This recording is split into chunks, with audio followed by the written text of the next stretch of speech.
Bismillah ar-Rahman ar-Rahim. It is exactly 17 after 9 o'clock. News and views with me, Julie Ali, on Salam Media. Welcome back. Do hope you're going to stay with us for the rest of the hour. And please do let us have your thoughts and comments on what we've put out on the show this morning. Next, we're going to be talking with attorney and legal researcher on climate change litigation, and that is you, Zunaida Moosa Wadiwala. And we're going to be looking at the development of South African climate litigation and where we fit in light of COP27. I'm absolutely fascinated. I didn't even know that we have attorneys involved in climate change litigation. That just indicates how seriously South Africa, Africa, and the rest of the world is now finally waking up to the devastation and the effects of climate change. Zunaida, welcome to the program. Salaam alaikum to you, and I'm so pleased to be talking with you this morning. بسم الله الرحمن الرحيم نحمده ونصلي ونسلم على رسوله الكريم أما بعد وعليكم السلام ورحمة الله وبركاته. Auntie Julie, I'm always honored to speak to you, and I would like to take this time to greet your listeners and to thank Salam Media for inviting me to speak. Indeed, you have said so correctly, climate change is a matter of great importance. It's taking the world by storm. Now, the first ever climate change case in the world took place in the United States of America in 1986.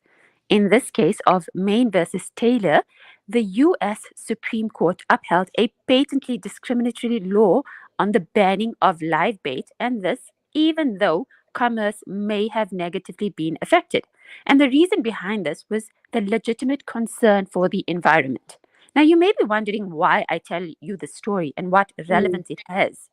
But this illustrates that climate change litigation, in effect, started 35 years ago in the Wow. global north. Yes. Whereas we in South Africa had our first climate change court case, that of the Earth Life Africa Johannesburg case, only in 2017. This means we have had a gap of 35 years. And of course, a lot of significant events have occurred over this period of time, and which have relevance to climate change litigation in both the global north as well as the global south. Now, I know we're very limited to time, but I have so much to say. And what I would like to just outline to you and to your listeners is that I'm going to take this program and discuss with you, firstly, some important concepts about climate change, almost like a layman's guide to understanding climate change. I will then discuss a little bit of climate change litigation and the laws that South Africa has followed, meaning our development into how we got into the climate change litigation scenario. And then I want to discuss, time permitting, a few, just our court cases. Okay, let me just forewarn you, we only have about 10 minutes, so that's a lot you want to cover. Maybe we should take it step by step. Maybe we should cover point one in detail and then have follow-up conversations to cover everything else in as much detail as we can. I think that might be a better idea. How do you feel about that? I'm very happy about that, Auntie Julie. This is a topic that requires time and detail. Great idea. Let's do it.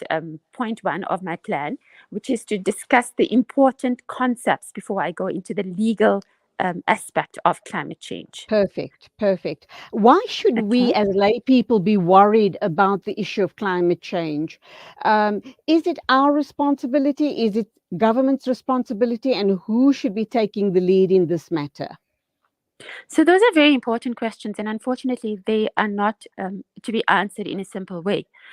Litigation throughout the world has shown that it's not the responsibility of the people living in homes and towns to say, okay, I'm going to save water, I'm going to do this, or whatever small changes are. They are big changes, and that is why I'd like to take you through the concepts as I've discussed with you, and perhaps then paint a picture which will illustrate clearly what exactly is climate change, where we stand, what our roles and responsibilities are, what are the roles and responsibilities of the government, and how this ties in internationally.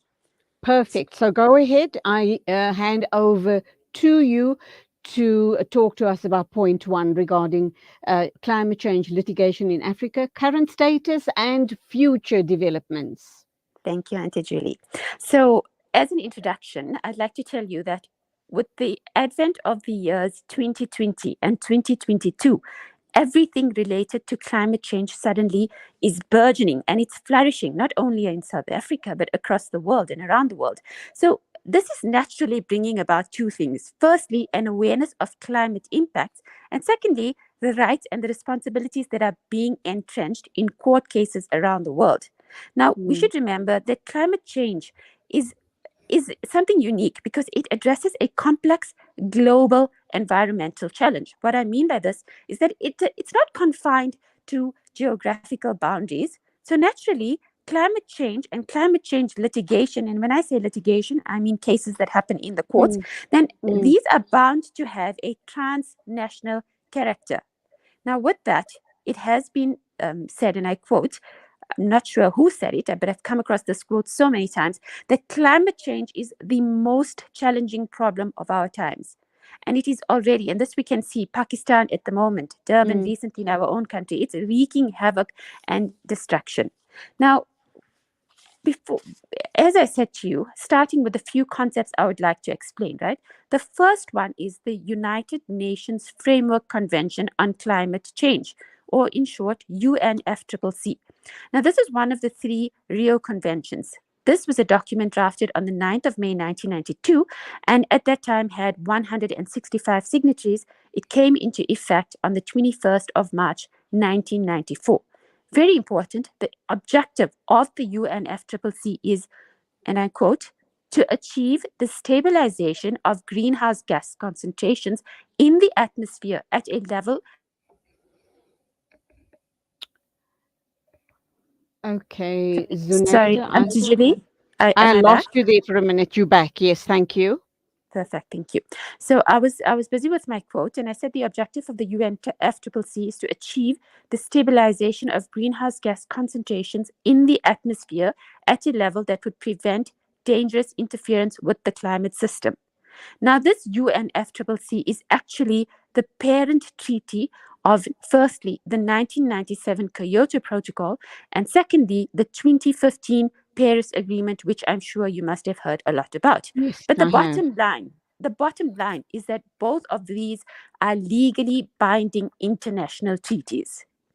The second concept I'd like to explain to you and to your listeners is COP. Everybody's heard about COP, but does everybody know what that means? So COP stands for Conference of the Parties. And this means that the parties who signed the UNFCCC attend annually a meeting or a conference. This has been happening since 1994. And this is the reason why the year 2022 is called COP27. Now, the most significant COP was COP21. This one is the one that took place in Paris during November, December 2015. And the agreement that was formed there is called the Paris Agreement. The Paris Agreement, and remember that name, and remember the year 2015, is significant. And the main aim of the Paris Agreement is to keep a global average temperature rise within our century to well below 2 degrees Celsius. Now, it is for this reason that each country who has ratified the Paris Agreement has their own NDCs, or nationally determined contributions. In other words, it just means that each country must make an effort to reduce their emissions or their greenhouse gas emissions. The next Come in here? Can I come in here? And I'm sure you are aware of this. Didn't Donald Trump renege on the Paris Agreement? He was not, I'm not. Or did he not attend? Or did he just not attend? I'm not going to actually go into the politics, the US politics, but Donald Trump was very much anti-climate change Paris Agreement, and we've seen a complete reversal of attitudes with Biden. Okay, right. Just as a matter of interest, I raise that question because these sort of discussions happen all the time, and it's nice to know if we on track as far as these issues are concerned. But carry on, please. Sure, Auntie Julie, and I hope I can open up your mind to some deeper issues and more pertinent than that, inshallah. So the IPCC is the next concept I'd like to tackle. And the IPCC stands for the Intergovernmental Panel on Climate Change. And its main activity is actually the preparation of reports based on scientific assessment related to climate change. They have working groups, scientists, independent scientists, who give feedback on how the emission of greenhouse gases from human activities actually intensify climate change. And very significant is that in August last year, the IPCC released its latest report. And in terms of this report, human activities, or what is called anthropogenic climate change, shows that human beings are actually causing most of the current changes to climate. And this is done by the burning of fossil fuels such as coal, oil, and natural gas. Now, in a contribution to the report the ICC released in April this year, what is significant for us lawyers is that the IPCC acknowledged the role of climate litigation towards climate governance. What I'm trying to say here simply is that unlike any other field of law, something new is happening. We are seeing transnational climate governance, which is emerging from the courts. Now, that's not a very simple concept to explain to the layman who is not aware of, and if there are any lawyers listening to me, they would pick up what I mean when I talk about the doctrine of separation of powers and those type of concepts, which I'm not going to go into right now. And then the last important concept I'd like to explain to you is called Sustainable Development Goals, or SDGs. Now, these are actually a collection of 17 interlinked global goals. They were designed to be a blueprint to achieve a better and a more sustainable future for all. These SDGs were set up also in the year 2015 by the United Nations General Assembly, and they are intended to be achieved by the year 2020. From there, of significance to climate change is SDG 13, which deals with climate action. Okay, Auntie Julie, I've covered the concepts that are and absolutely, you're on point as far as time is concerned. That's where we'll have to leave it. We'll see when my producer can reschedule you, hopefully tomorrow, and maybe for another 10 minutes on Wednesday. But lovely talking to you. Unfortunately, Auntie Julie, my diary for tomorrow is booked, but she can contact me, inshallah, and we can work out. It's really always a pleasure to talk to you. And I do have so much more I want to say. Absolutely. So whenever you are available next, we'll allow you between 10 to 15 minutes. Thank you for the background that you've given us, and then we can take this discussion forward. Thanks once again. That was Zunaida Moosa Wadiwala, attorney and legal researcher and on climate change litigation. Thank you once again. It is exactly 9:30.